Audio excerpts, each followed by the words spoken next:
Hello, everyone, and welcome to Field Updates from the New York Coalition. My name is Maroni Mentor. I'm the political director at the Massachusetts Immigrant and Refugee Advocacy Coalition, and I'm really glad that you are joining us for this 250-year anniversary conversation. Today's conversation or discussion, I should say, will be organized in three parts. The first part is we will talk about identity and becoming an American. The second part will be about thriving as an immigrant, especially in the era of MAGA. And then we will end with a third part, imagining the future, right? What the next 250 years could be and what role we could play in it. So the goal of today's conversation is to create a thoughtful, honest, and grounded conversation that connects personal lived experiences to the broader fight for an inclusive and pro-immigrant future. This year, as we all know, the United States marks its 250 anniversary, 250 years since the signing of the Declaration of Independence in 1776. For many people, that anniversary is a moment of celebration and patriotism.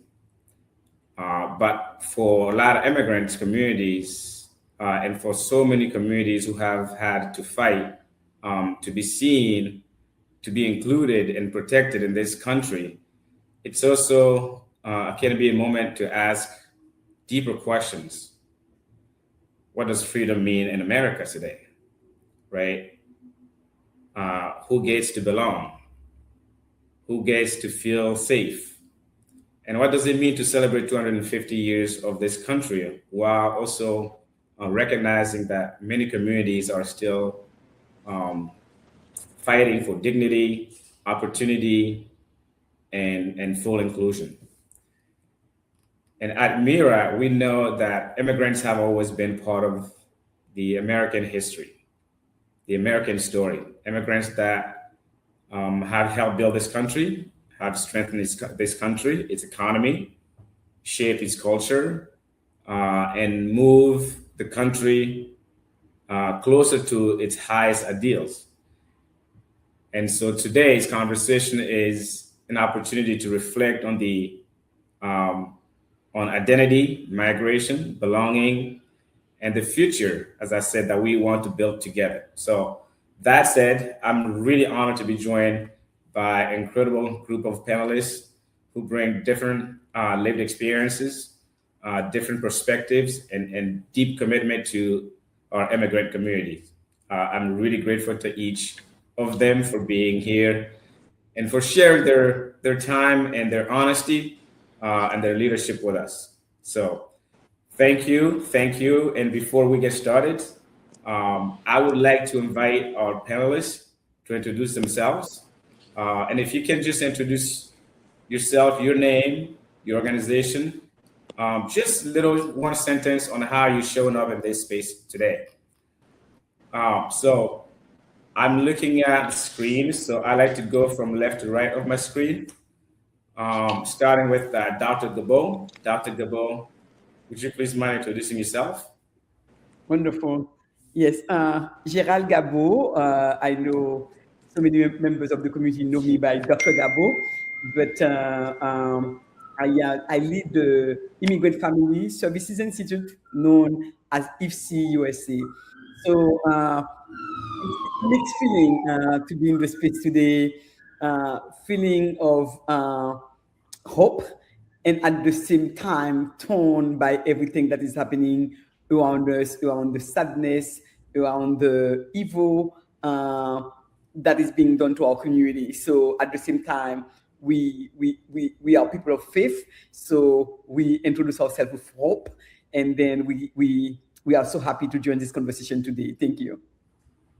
Thank you, Dr. Go. It's really great to have you with us. Let's go to our next panelist, Sarang. Could you please introduce yourself? Yeah, sure. Thank you, Moroni, and thank you to the other panelists for joining us. I am Sarang Sekavat. I am the Chief of Staff here at the Mirror Coalition.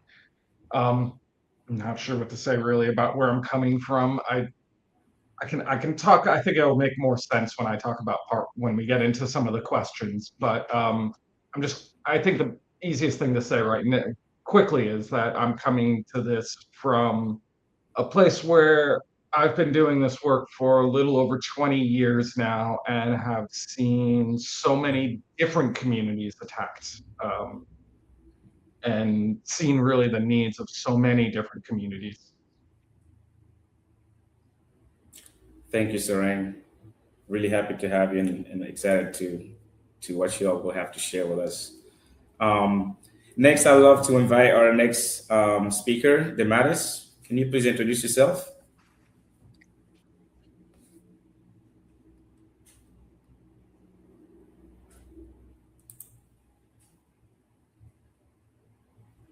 Demaris? Oh, hello. I'm sorry. I apologize. I'm having some troubles here, but Damaris Velasquez, Director of Programs of Agencia Alpha, and I am a former undocumented immigrant, and I am very happy and honored to be here sharing this space with all of you. Thank you, Damaris. We're really happy that you can be here with us. Thank you. Our next speaker, Thais, do you mind introducing yourself? Hi, yes, I'm Thais.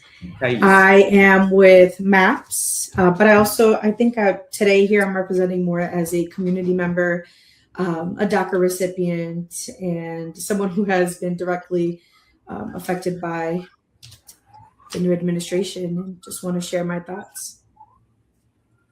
Thank you, Thais, for being here, and thank you all so much. I'm really excited for this conversation, and I want to jump right in. I think, as I mentioned already, we've recognized today's conversation into three parts, and the first part is about identity, how we understand ourselves in America, and how our race, ethnicity, class, gender, immigration experience and status, and community shape, right, our identity. So let's start there.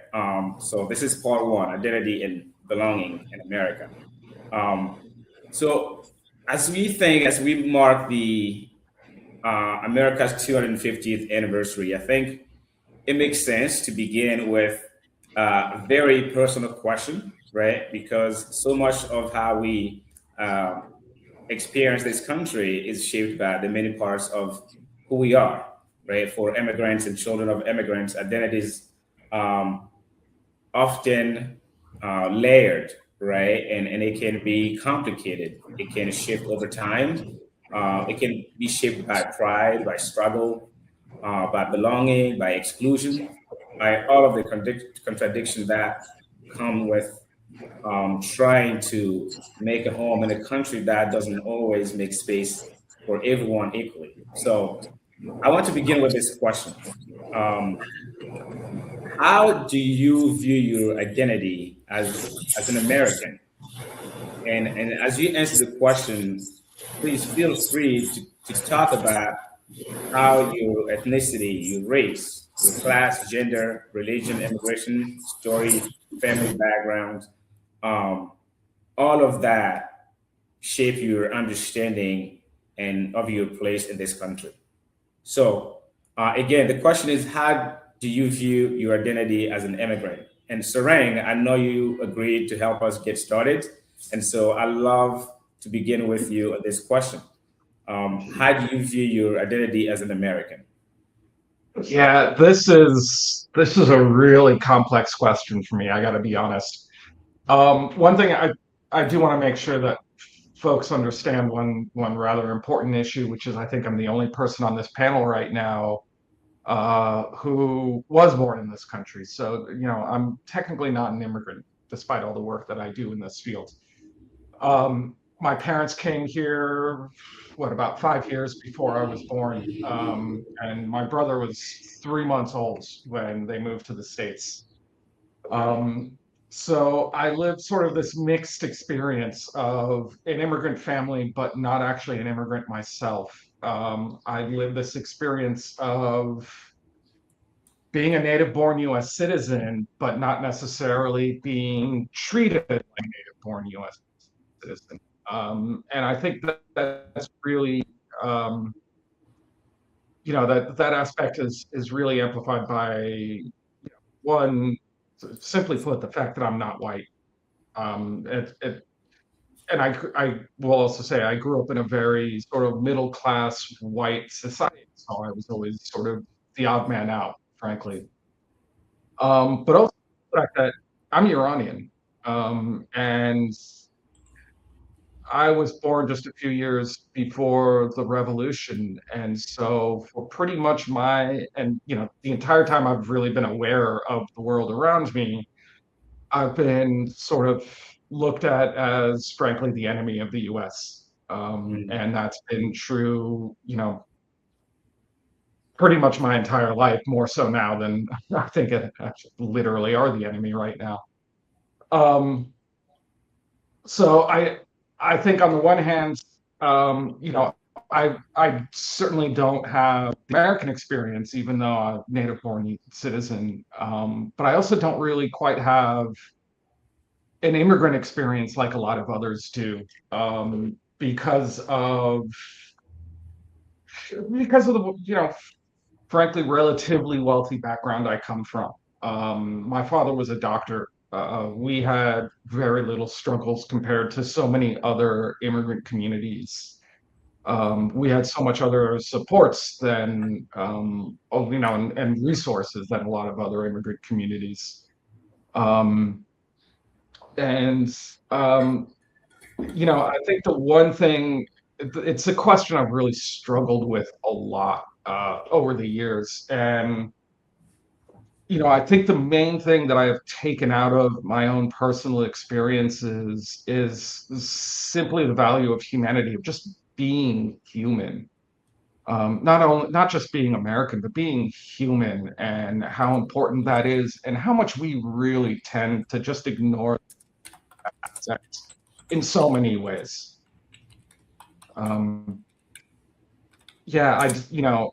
Sure, I'm American. My passport says I'm American. I also have a passport that's Iranian as well. So, but I don't see why, one of the big things for me is I don't see why I get treated differently than others, both in good ways and in bad ways.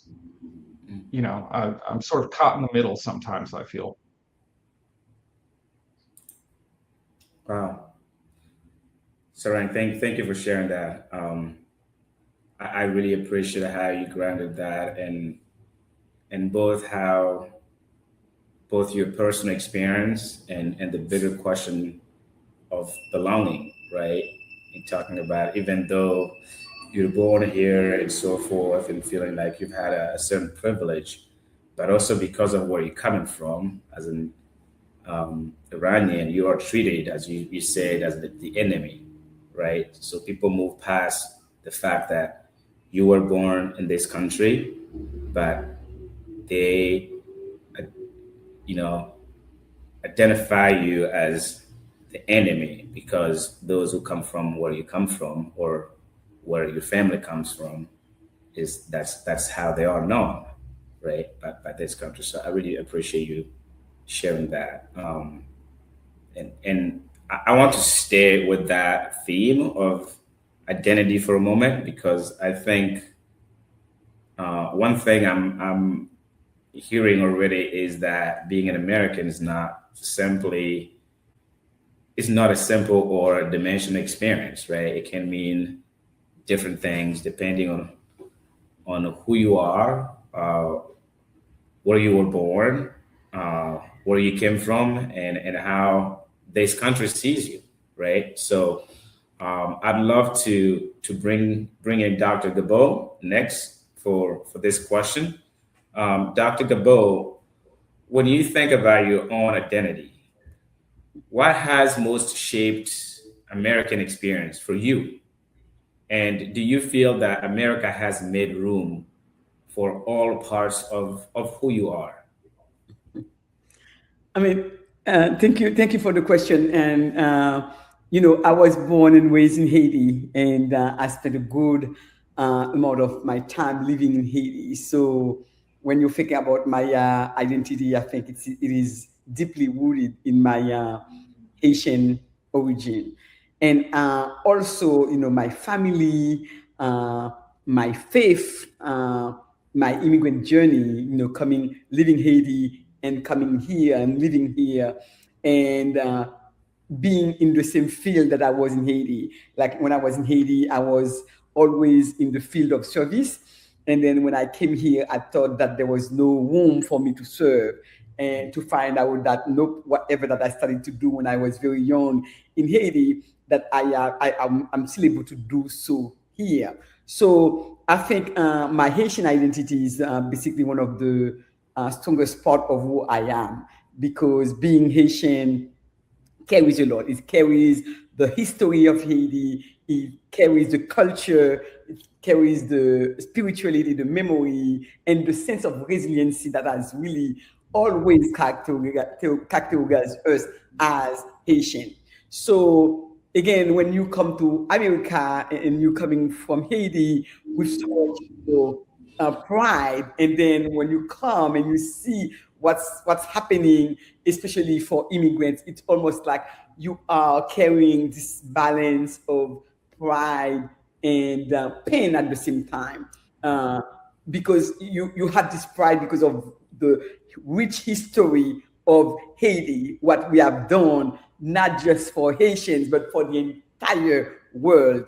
And also looking at, what's happening to our brothers and sisters and so on and so forth. So it's a real balance for you to be able to navigate those two worlds. And immigrants in general are very proud of their identity, very proud of who they are, very proud of their language, their culture, their food, their music, and so on and so forth. So again, it's a difficult balance. So being a woman in leadership, it's also part of my identity, especially that I'm a Black immigrant woman. So often I have to find myself in places where I have to prove that I belong. And when you speak with an accent, that's another way. No matter how much schooling you did, how much education you have, you still find yourself in a situation where you have to prove that you're worth to others. And my faith also, like I said, my faith has been at the center of who I am, of my identity. This is really every time that I'm facing a challenge, every time that I'm looking at the pain around me, that's where I go to. That's where I go to my faith as a way to find clarity, as a way to find hope, as a way to find dignity. Because again, when you're looking at America and people's worth, if you are waiting for America to give you your worth, you're going to waste your time. You have to find it somewhere else. And to me, faith has been, that, vessel that helped me navigate, the joy of life as well as the pain of life, whenever things are going well and when they are not going well. So that's what I had to go back to every time. Like, for example, right now with everything that is happening with the TPS community, the only thing that is really carrying me when I'm looking at this, the ugliness that is happening to our community, is my faith. Being on my knees and praying and having other people to pray for better outcome, all of those things really shape who I am. So again, to me, it's not so much about what America can give me. It's much more about who I am, what I bring to this world, and how I want, to live in this world in a way that really create space for other people, that bring dignity to other people, and that really help us realizing that our worth is not based on what people say or what people do. It is based on that intrinsic value that we carry with us. Thank you. Wow. I love that. I love that. Thank you so much, Dr. Gabor. I really appreciate that perspective, especially what you said about the culture, right? The music, the food, and all the contributions that only in addition to so many of other contributions that immigrant bring to the American culture. And also appreciate you sharing about your faith, right, as a way to continue to find hope. So, because I think sometimes that's all we need, faith, right? So, thank you for sharing that. I want to bring in Damaris here because I think there's an important thread running through this conversation around how identity is shaped not just by where we come from, but also by how institutions, right, policies, and communities respond to us. Damaris, I want to ask you, how do you think about your identity as an immigrant, as an American, and what parts of your background have most influenced how you understand your identity? Thank you, Maroni, and I am so happy to hear Sarang's and Dr. Gabo's perspectives. I can tell you that, well, let me start by saying that I was born in Guatemala, and I moved to the US when I was 17. My parents moved the whole family. I was 17, and we came with my siblings as well. And I was undocumented for 22 years, and I've been living in the United States for 36. So I've been living in the US most of my life. And most of my life, I was considered undocumented because I didn't have a social security number or a legal status. But what really gave me my identity was my faith. I learned very young that I was created with a purpose. And that purpose does not change just because a human system doesn't give you a number that is called a social security number. That purpose, that call, your identity is not based on systems, it's not based on the fact that you were born in a specific geographic area. So I learned that when I was younger, when we moved to the US, because we felt the rejection when we arrived. And the place that really welcomed me was my church. So that really helped.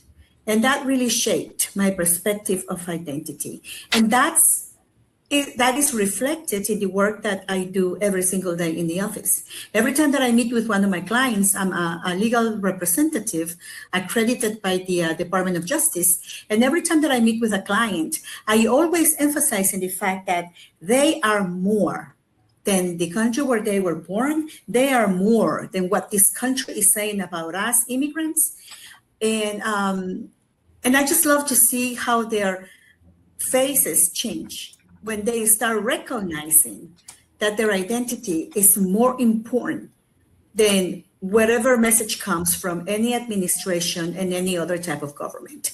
So I really believe that, as Dr. Gabo was saying at the end of her sharing, it's not about where I was born, it's about what is my call, what are my skills, what are my talents, and understanding that we have a divine purpose and a purpose that is supposed to bless others.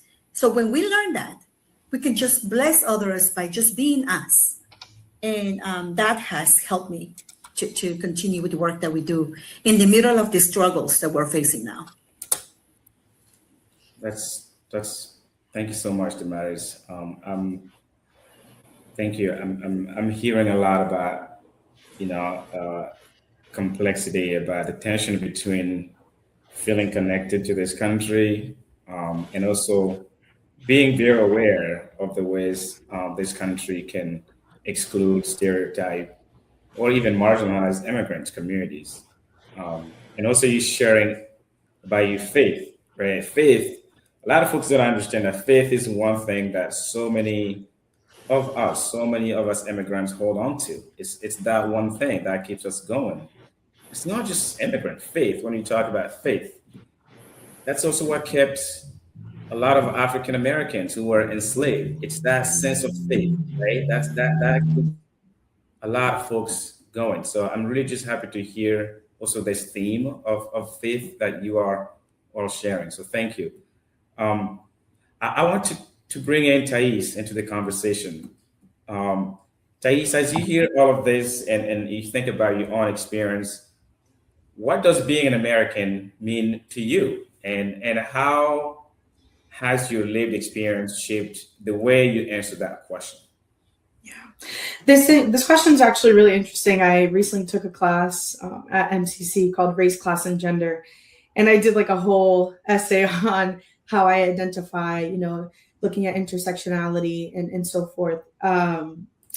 And while I was hearing everyone speak, one thing that just kept coming to my mind is I came to the US when I was 5 years old from Brazil, and I grew up here. Memorial Day, we would sing at school, all the Memorial Day songs.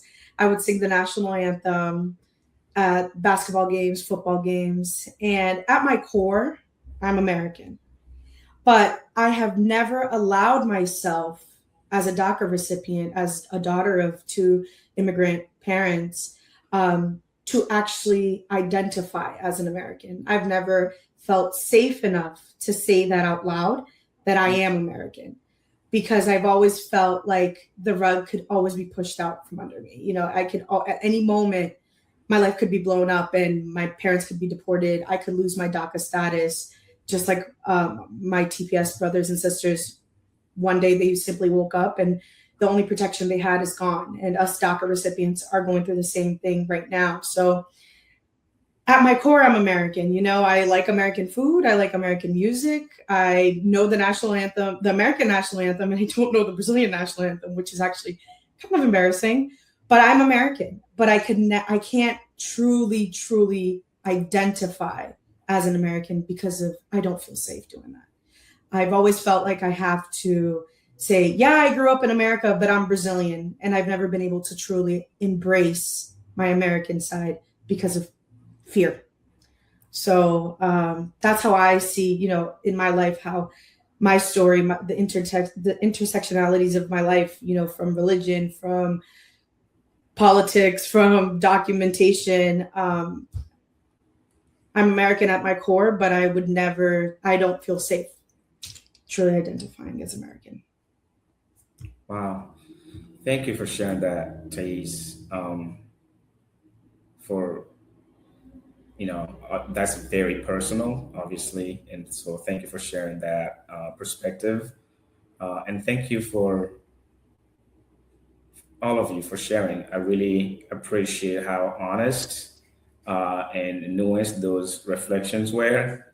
And I think as I'm sitting here, one thing I'm taking away from this conversation, from this first part of the conversation, is that identity in America is never just personal, right? It's also political.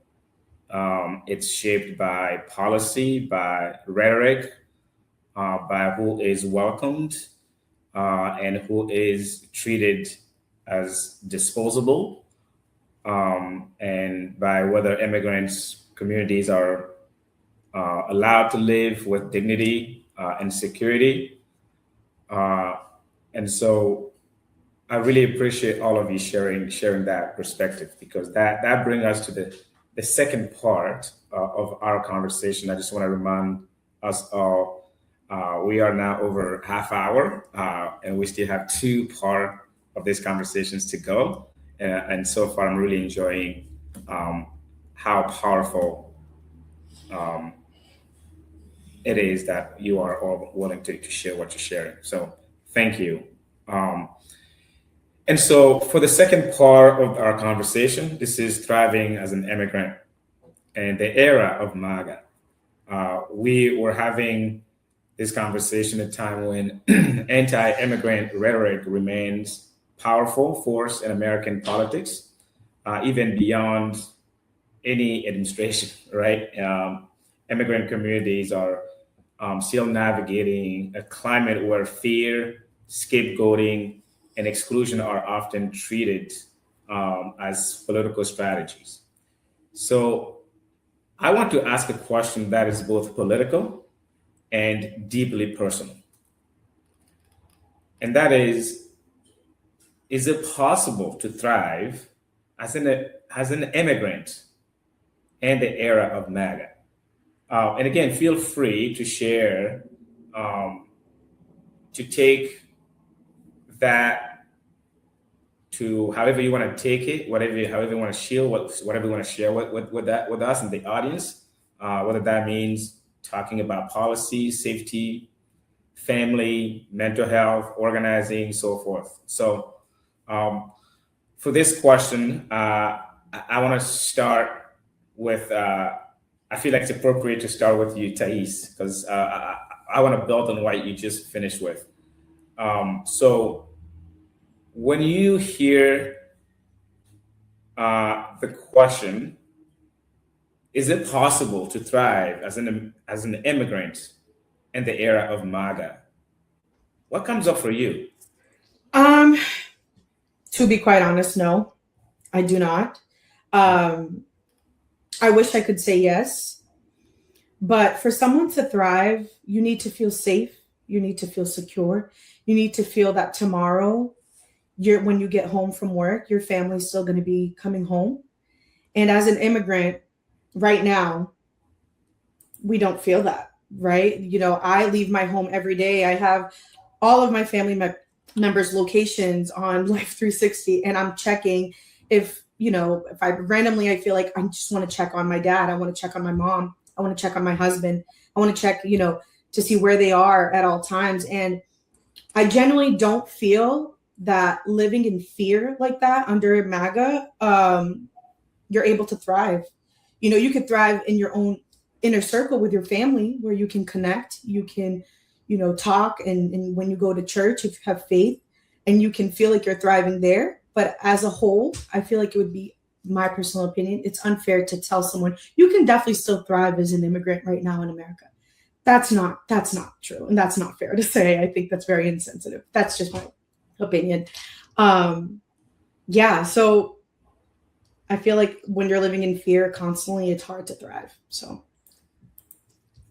thank you for sharing that, and I think that's very true. I personally completely agree with that. Right? I think sometimes there is this sense that, look, you're here now, you're fine, you can make it, right? But there's so many hoops that we still have to navigate and jump through, and that sense of safety, especially right now, is real, right? So thank you for addressing that. I want to bring in Damaris here. From your own experience, Damaris, do you think immigrants were treated better in the past than they are today? And what feels most challenging about this current political and cultural moment right now? As I said, I was undocumented for 22 years, but I always say right after that, but the environment was completely different than how it is right now. I think the administration of Trump has changed the narrative of the United States, especially in the treat of not only immigrants, but human beings in general, putting women down, making fun of people with specific needs. And so I agree with Thais in the fact that we don't have to, if you say thriving, I will say, yeah, it is really hard, if not impossible. But what comes to my mind then is, there is a passage in the Bible that really helps me to stay at least not thriving, but stay standing as much as I can. It's the one that says that everything has its time, and it explains there are going to be times that you're going to cry. There are going to be times that you're going to laugh. There are going to be times that you're going to go to war or make peace, and times of loving and hating. And so that really helps me again to go back to my humanity and say, okay, right now I believe during this period of time in America or in the United States is. I may not be thriving, but my goal is to be standing as much as I can and not back down because of my own humanity and because of the sake of my community. So there is going to be a time that we're going to thrive, and there are going to be there were times in the history of this country where immigrants could do that, but right now is our time to push back as much as we can, push back with all the tools that we have, and stand on behalf of our community, speak up on behalf of our community. The fact that this administration is trying to quiet down our voices doesn't mean that we need to listen to that. So fighting back, not in terms of violence necessarily, but fighting back in terms of we're not going to give up, because we do want to thrive. Although right now we can't, we want to do it one day. And that's why we're going to oppose to all of this. Yeah. I love that.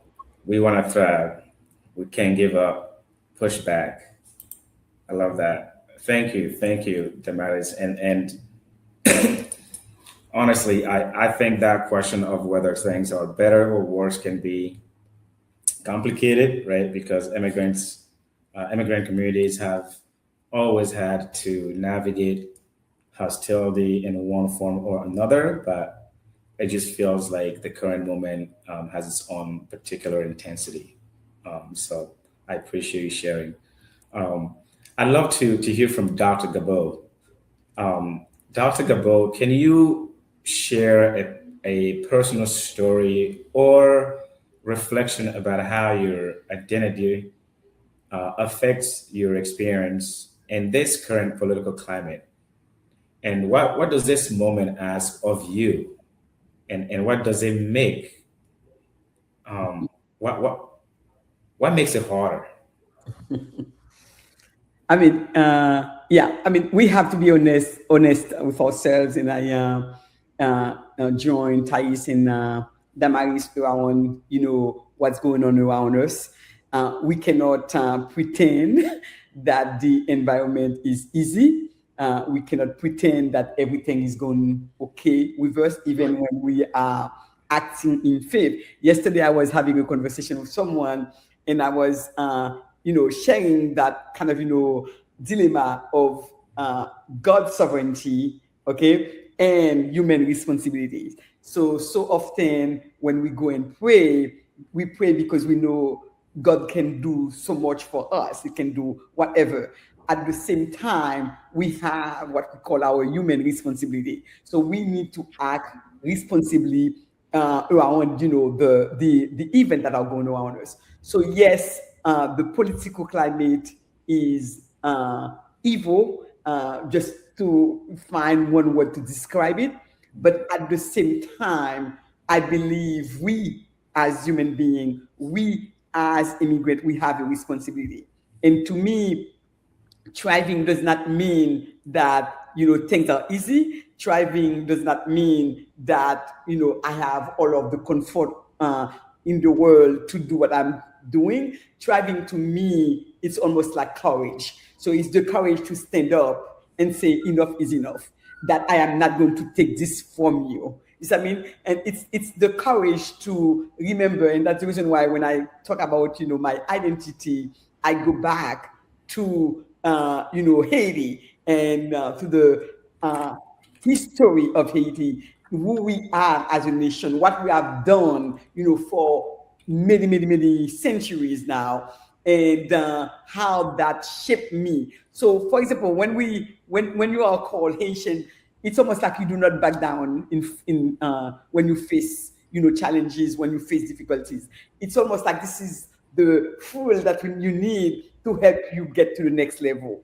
And that's the reason, to me, as long as I have the courage to stand and to do what I need to do for myself, my family, my community. So to me, I'm thriving, not because things are easy, not because life is easy, but because I get the energy, the strength that I need to be and stand and do what I need to call, what I need to do, what I was called to do. And that's the reason why when I talk about my identity and my faith, so those things go hand in hand. My family, for example, in my family, we come from a large family where it's almost like 9 children. And we had to fight every single day to get to the next day. So with this idea of fighting, with this idea of being creative, so we have to be very creative when you are in a household with 9 children, right? We have to be very creative.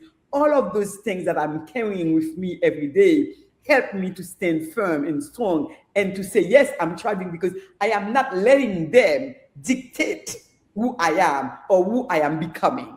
I am not letting them push me in this corner. I know who I am and I know what I can do and I know that what I am fighting for. So to me, that's what I call, thriving in a very difficult environment, not because things are easy, but because I know who I am and I know what I'm called to do and I have the strength and the courage to do what I'm called to do.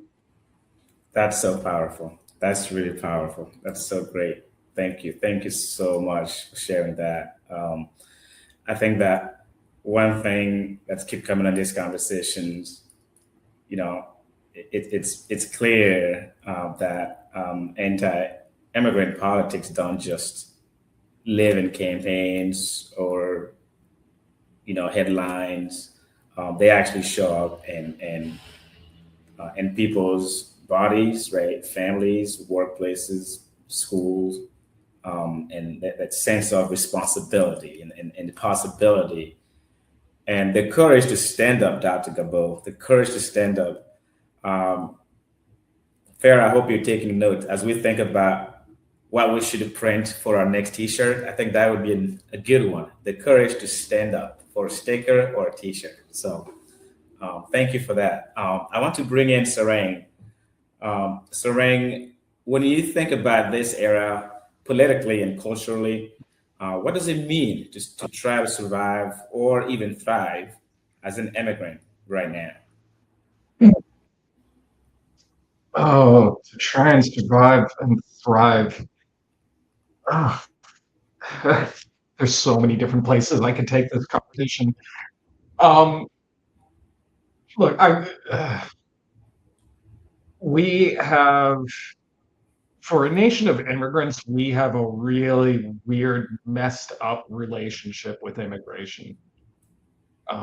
For a nation that celebrates and practically deifies the pilgrims who came here and basically got food assistance, the way that we then treat others who are trying to come to this country,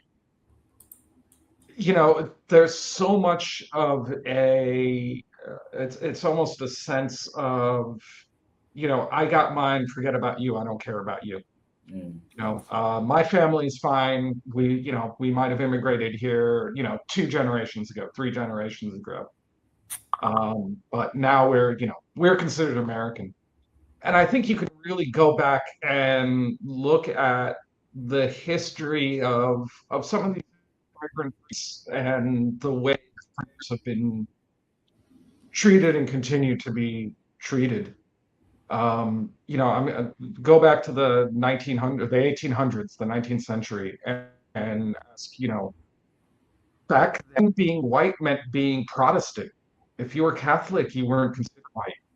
If you were Irish, if you were Italian, if you were Eastern European, you generally weren't considered white. And now they're part of they're integrated into the majority group. But at the same time, in those years, you also had, for example, the Chinese exclusion laws. How come some of those Europeans, or all of those Europeans really now, are fully integrated and considered American, but Chinese populations aren't necessarily? I think about the ability to survive and thrive in this country, you can't ignore those kind of dichotomies between the way people are treated, between the way people who are native-born U.S. citizens and the way that people are differentiated and treated as others versus treated as part of the native population. And let's not forget, pretty much all of this does apply to the actual native population as well, where they're almost not, many times they're not treated as Americans. Africans. We've heard so many cases of of ICE going after and arresting, people from Native American communities. You know, at the same time, you've also got right now a situation where we're saying, no, we're not going to allow in refugees unless they're white. That's effectively what this administration's doing with South Africans. So can we survive and thrive in this era? It's difficult. No. I mean, look, no. But what I do see, though, I think, stepping back and taking a longer view, I am someone who I've said this before recently, that I really believe in the idea that the art is towards justice. I think we are in a better place now than we were, say, 100 years ago, 150 years ago, even 50 years ago. But it has been up and down. It's a roller coaster. It really is. And we've been really on a downward trajectory around immigration since the Clinton administration. That's when we had things like, IRA that made so many more people in this country deportable. 9/11 was a huge negative towards views of immigration in this country. And the one thing I do think that is coming out of this era, this MAGA era of ours, and maybe this is just blind optimism on my part, that's entirely possible. But I think it is reaching the consciousness of a lot more people. One thing I always hammer on is that looking at polling, and sorry, I know we're running out of time and I'm taking up a lot of time. Looking at polling, you see so much support for immigration reform among the public. But that's not translating to political action because it's such a low priority for people. I think what we've seen in the MAGA age, what I'm hoping we see in the MAGA age, is that people are kind of waking up and understanding that this is a much more important issue. And that the more we ignore this, the more you're going to see things like Minneapolis and LA, Chicago happening. And people don't want to see that in this country. Lorraine, thank you. And I know we're getting close to time, but I hope we don't want to cut. This has been a really powerful, important conversation. I hope we can stay a little longer because we're about to get into the last part of the conversation. Again, thank you. I know this part of the conversation has been heavy, but it's also important because we cannot talk honestly about America's 250th anniversary without talking honestly about the present, and also about the fear, the backlash, and the very real barriers and immigrant communities still face. So I really appreciate you all. But I also don't want to end at that place, right? Because immigrant communities are not defined only by what we survive. We are also defined by what we build, right? What we imagine and what we fight for. So for our final section, I want to turn us towards the future that we want to see and build together. And that is imagining the next 250 years. If this anniversary is an opportunity to look back on the country's past, it should also be an opportunity to ask what kind of future, right? We as an immigrants want to create, to shape, to be part of this American story. And what would it look like for the next chapter of America to be more inclusive, more honest, more just, and more welcoming than the first 250 years? So with that, I want to close with this question. What do you hope to see in the future for immigrant communities? And how are you helping build a more inclusive America for the next 250 years and beyond. And again, any honest answer, I'd love for you to speak both personally, organizationally, what gives you hope, what truly pro-immigrant country would look like, and so forth. So, Sarang, I feel like because we finished with you, you were already taking us there. It's just appropriate to start with you. So let me ask you this: when you think about the future, what do you most hope to see for immigrant communities in this country? I think the easiest way to sum it up is just say equity. This is really the challenge. I'm a very firm believer in the ideals of this country. I'm a very firm believer in the idea of democracy, but I also just don't believe you can have democracy when you're treating everyone differently. And I think a lot of what this administration's trying to do, by, not just with its attacks on undocumented immigrants, but also the way it's slowing down immigration processing, the attacks on birthright citizenship. What they're trying to do is remake the electorate, and they're trying to weaken the power of their political opponents. They frankly see a country that is changing, but that's sort of the point. We have changed for 250 years. We're not the same country we were 250 years ago. We're not the same country we were 50 years ago. And this has just been a constant of just life. It's the way it works. And so I think, simply put, my vision for this country is one where folks do have those, where everyone has opportunities to advance. And it's not just about, equal access, but it is about equal opportunity. I look back on my own life and realize how, frankly, privileged I am because of the fact that my father was a doctor, and how many privileges I had because of that, how many more doors have been opened to me because of that, and see so much of the rest of the country, not just immigrants, but everyone really, doesn't have those kind of opportunities. And I really think that is what we really should be, at least for me, it's what I'm really striving for. That's great. Thank you, Sarang. Thank you for sharing that. I appreciate that vision, right? And especially appreciate the reminder that the future doesn't happen. We have to build it together, right? Through policy change and culture change and so forth. And I like what you said, you cannot have a democracy when a certain segment of the population is treated differently. And the idea of equal opportunities, that really resonate.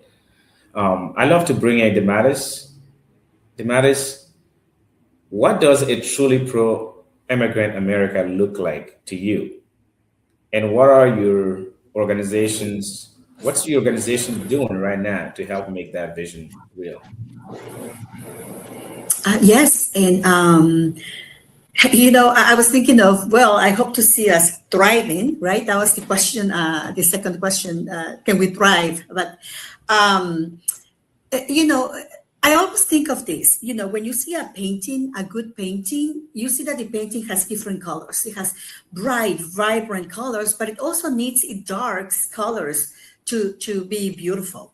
So I'm hoping that what we're going through is through one of those dark brushes of paint in the big picture of the American history. And we need this for the simple reason that this is the only way we can see the things that we need to fix.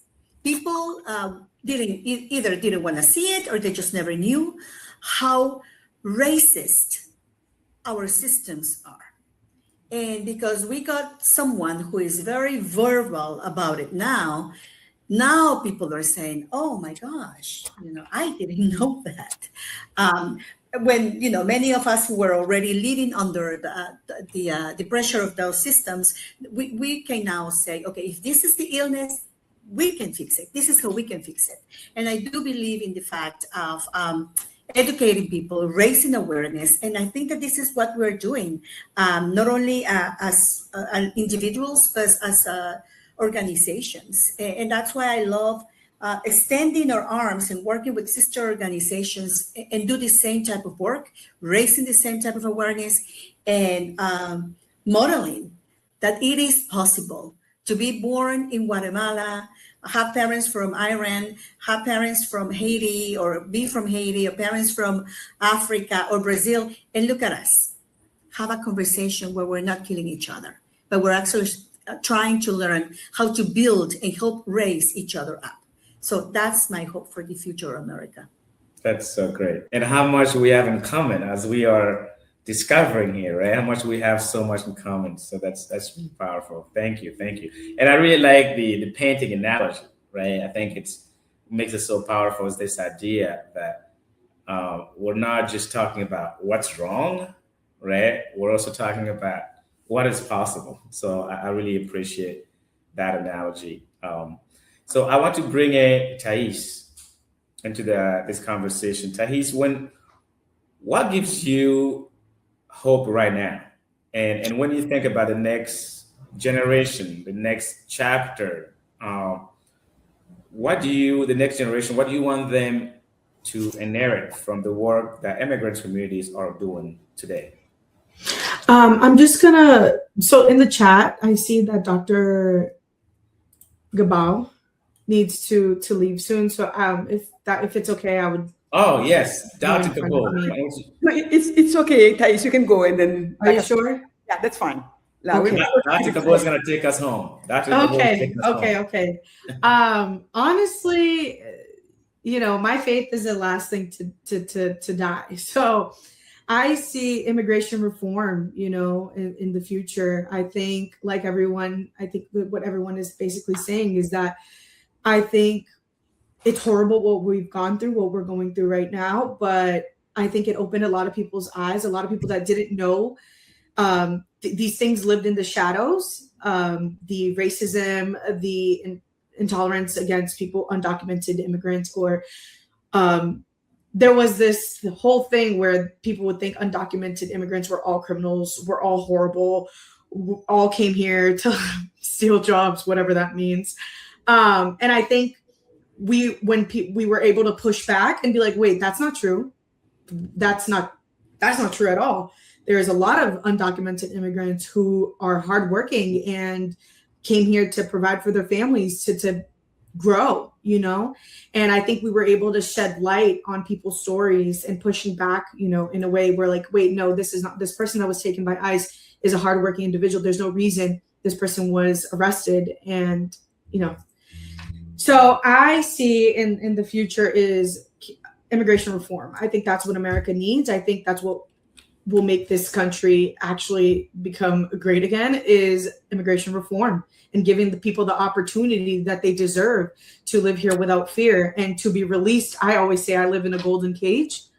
Great, I have a great life here, but it's a cage that's golden. It looks pretty from the outside, but I'm not allowed to leave. So we're going to be released from this golden cage, and we're going to be able to access our homeland. We're going to be able to access other countries and live without fear. So that's what I see for the future, and my faith and my hope for the future doesn't die easily. So that's great. Thank you so much. Thank you. Really appreciate you, Thais. Immigration reform, giving people opportunity to live without fear. Absolutely. So Dr. Gabao, as I said, please take us home. When you think about the next 250 years, what kind of country do you want immigrant communities to live in? And what do you think it will take us to get there? Wonderful. Thank you. It was so good to be part of this conversation. And as probably, if I were to bring, all of the ideas that we shared during this session, is that we all want a more inclusive America, and an America where we stop seeing, difference, as a reason to really treat people as us versus them. Again, because this is what we are living, right? Immigrants, they are in this corner and the others are in this corner. It's almost like everything that makes us wonderful, that makes us beautiful, our language, our culture, or our story, everything that makes us human, they are being used against us as immigrants. It's almost like because we speak a different language, we eat different food, we act different way. So it's almost like we are less deserving of dignity. So, and I think this is a mindset that we have to fight against with our entire being, because again, that mindset creates distance and it really gives people the liberty to treat others not only differently but unfairly. And I think for us, being different should not erase our humanity. And that's the America that I'm hoping to see, in America where that embraces humanity at so many different levels that make things easier for everyone. So just so you all know, I'm writing a book, and the title that I gave to the book is called Barriers by Design. So often the system that we have inherited builds so many barriers that really stop all of us to fully integrate into our community. And that my hope is that the new America that we are dreaming about will recognize those barriers. You have to have a work permit, you have to have this, you have to have that, it's like there are so many hurdles that you have to go through for you to make it in America. So I think that the America that I'm hoping to see is the America that is going to work toward removing those barriers to make sure that we have pathways. We redesign the way that we will welcome immigrants. We redesign the way that we portray immigrant, and that we can bring dignity, we can bring compassion, we can bring humanity at the center of everything that we do. So again, a more inclusive America, a more human America, where I don't have to belong to any party to know that I am a human being. And because I am a human being, I deserve dignity, I deserve love, I deserve respect, not because of where I come from. So again, I hope that we can celebrate America together, because as we are celebrating America, so many of us, it's like we are asking the question, what exactly am I celebrating? But if we create that inclusive, space, everyone can celebrate with so much joy that we can see a brighter future for all, and not something that is reserved for a few and then separate others. So again, that's my dream, and that's the work that I do every day to make sure that we can create that space for everyone to belong and for everyone to thrive, for everyone to be successful. So thank you. Wow. That's so beautiful. That's so powerful. And thank you so much, Dr. Gabo. And to all of our panelists, I just want to say thank you, thank you, thank you. I'm so grateful, and to each and every one of you for sharing your insight, your stories, your honesty, and your leadership with us today. These were not small questions, and I feel that each of you really helped answer them with so much thoughts, clarity, and also so much heart, right? Because these were really personal. So truly appreciate you all. And as we mark America's 250th anniversary, I think today's conversation reminds us of something important. The story of this country has never belonged to just one group of people, right? It has always been shaped by movement, by struggle, by contradiction, by courage, and by the determination of the people who believe this country could be more than just what it was, right? So again, to our panelists, thank you for your time, for your brilliance, and for your leadership. We're really grateful for all of that you do and your organization, and for sharing with us. And I would also say to everyone watching, thank you for tuning in. Thank you for listening. Thank you for supporting the MIRA Coalition. And thank you for believing in the future where all immigrants and refugees can live with dignity, safety, and belonging.